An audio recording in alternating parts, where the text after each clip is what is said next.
Hello guys, welcome to this video. In this video I'm gonna teach you about include and require function in PHP. So let's say here an example that if I have opened a file, first PHP file.php, and if I want here to add the content from another PHP file, then how can I add the content from another PHP file? So for this purpose in PHP there are two functions, include and require function. So in include function we have to provide the folder name, and after the folder name we will write the name of the file name, folder name, and after the / here I'll provide the name of the file to be included here. Similarly here is a require function that just change the name of this function. So these are two functions to include external or other PHP file. So let's see here example that this is a file that opened here.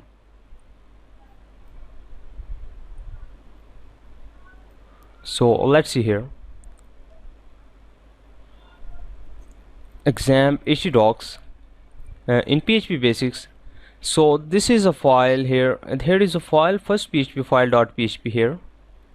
You can see that this is the file. So if I want to include the contents from another file, for example here is array.php, so you can see that both of these folders are contained in a folder PHP basics. So if I want to include a file that is array.php, so you can see that both of these files are contained in a single folder. So the file that I want to include here is not in another folder, so it is outside another folder, and both the files are inside the same folder. So here I'll tell you that how we can include this file array.php. So open notepad++, here I'll write that include.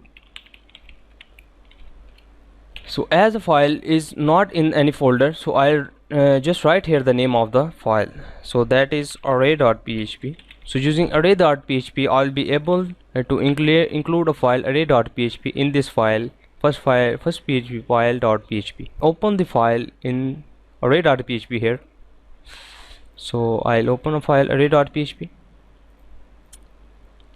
You can see that here is an array is initialized some values.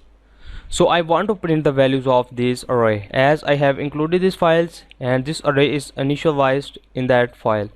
So I don't need to again initialize this array here. So I'll just use a print function to print the value of the array.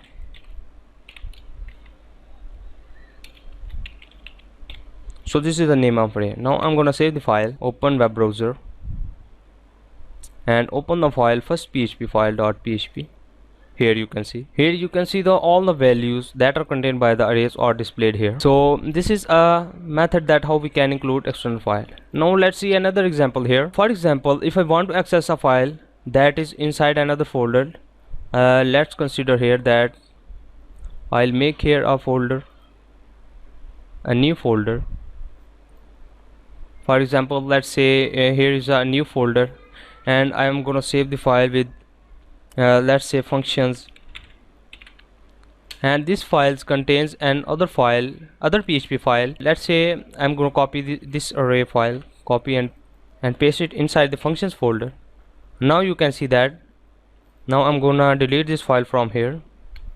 Now you can see that the file array files, now I'm gonna rename this file as arrays because it contains the files name as arrays. Now you can see that the file that I want to include here is inside another folder, inside an array folder, and here is the array.php file. Now in this case what to do, now open notepad++ and open php file.php. Here you can see that now the file array.php is another folder. So we will just write here the name of the folder first, and then the file name followed by a /. Now I'm gonna save the file, refresh the page. Here you will see the same result. So if I don't write here the name of the folder in which the file contained, so here will be an error, no file found. So here you can see the warning. Now similarly let's see here another example. If I want to include another file that is in parent folder of this file, let's see here a PHP basics. if I'm gonna replace it or copy it and paste it in the parent directory of the folder, as you can see that first PHP file is inside this folder PHP basics, and the file that I want to include is in the parent directory of this folder. So this is a parent directory of the file.php, first PHP file.php, and this folder is in the parent directory. So what we have to do when we want to include a file that is contained in the parent directory of the folder. Now open Notepad++.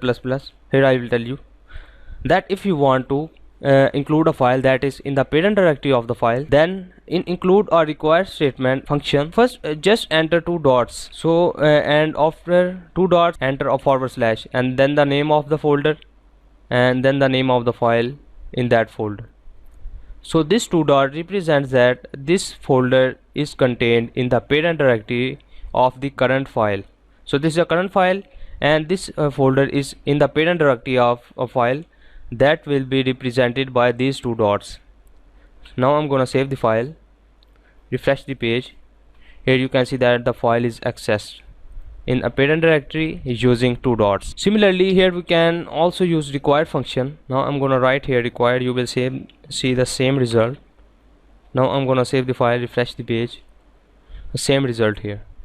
So what is the difference between require and include function? So when we use include function, if the particular file that is written here is not exist, if this particular file does not exist, then if we are using include function and this file does not exist, then the remaining statements followed by the include statement will be executed and displayed on the web page.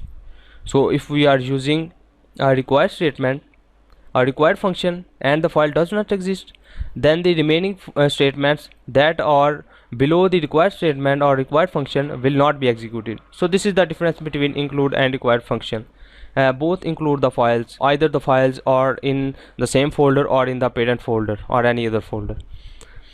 So guys, hopefully you have understood about include and required functions. So thanks for watching this tutorial. I'll see you in the next tutorial.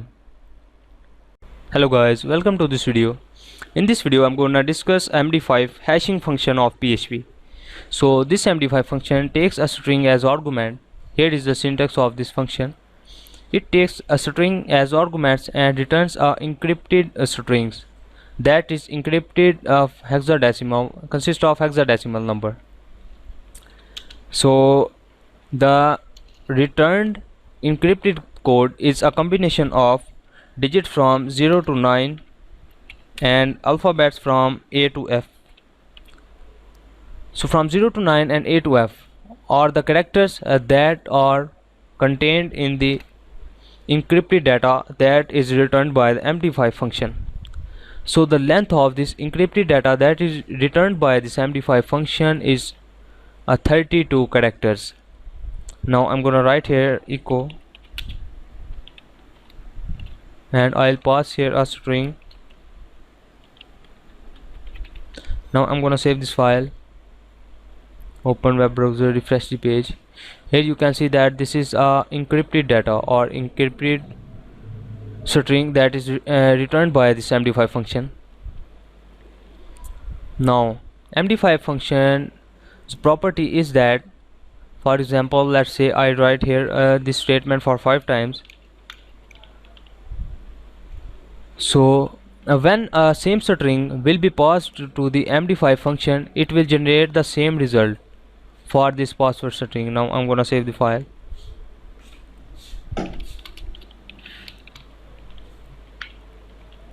You will see that for all of these statements, the result of the Md5 function for this password string will be same.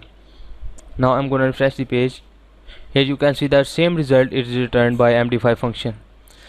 So Md5 function returns the same value for a particular string, even if the Md5 function is performed on this string for 100 times or 200 times. For all the times it will return the same hashed function or same hash string encrypted data. You can say this is an encrypted data of this password string. So if I write this statement for 100 times, the 100 times the result of this password string will be the same. So this is a property of this Md5 function. We use Md5 function for security purpose when we save our password into database. So I'll use it in next tutorials. So hopefully guys you have understood the function and method of using Md5 function. So thanks for watching this tutorial. I'll see you in the next tutorial.